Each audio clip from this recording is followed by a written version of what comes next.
Арбаңыздар, ассаламу алейкум, кыргыз калкым. Сиздер менен жумакчы. Мына азыр өз жумагымды баштайын. Кыргызстанда кыргызча комикс жок деп ойлойм мен азырынча. Ооба, комикстер акыркы убакта чыгып жатат, жанагы эле Эрте үчтөг Алтай деген комикстер өтө жакшы. Анан дагы жогорку кеңештеги чыгып жаткандай тема бар болчу. Эрте үчтүк боюнча мультфильм чыгаруу же фильмби ошондой. Бирок азырынча накты кыргызча комикстер жок болуп жатат да.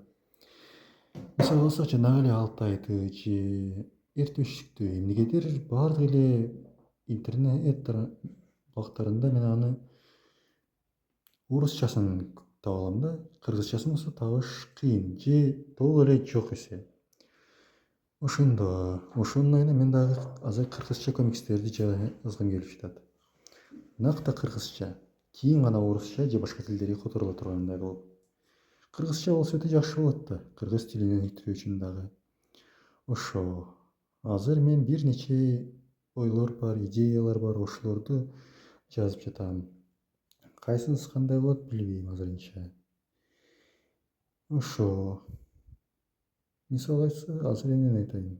Комиксист ким экенин айтып көрөйүн сиздерге. Комиксист бул сүрөттөлгөн окуяларды айтуучу адам. Сүрөттөр тартат, кээде сценарийсин да жазат. Мисалга алсак, Жапониянын мангакаларын. Мангака бул бир эле убакта сценарист, сүрөтчү да болуп эсептелинет. Ошол эле убакта өзүнүн эмесин дагы режиссеру дагы эсептесек болот аларды. Ошо, кечиресиздер, мен сөзгө көп бай эмесмин. Оозумдан бал куюлбайт. Ошо. Мен бул видео менен эмнени айткым келип жатат? Ошо.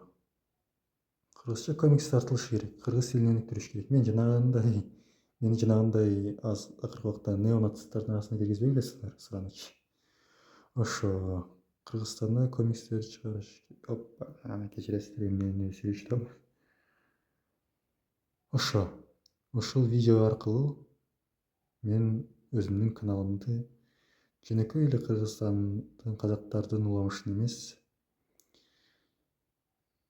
орусча айтып келгенмин, өзүңүздөр көргөнсүңөр буга чейинки видеолорумда. Ошо, эми кыргызча болот. Буюрса жакында бул канал каярдан тирилет, дагы видеолор улана берет, куюла берет. Көрүшкөнчө.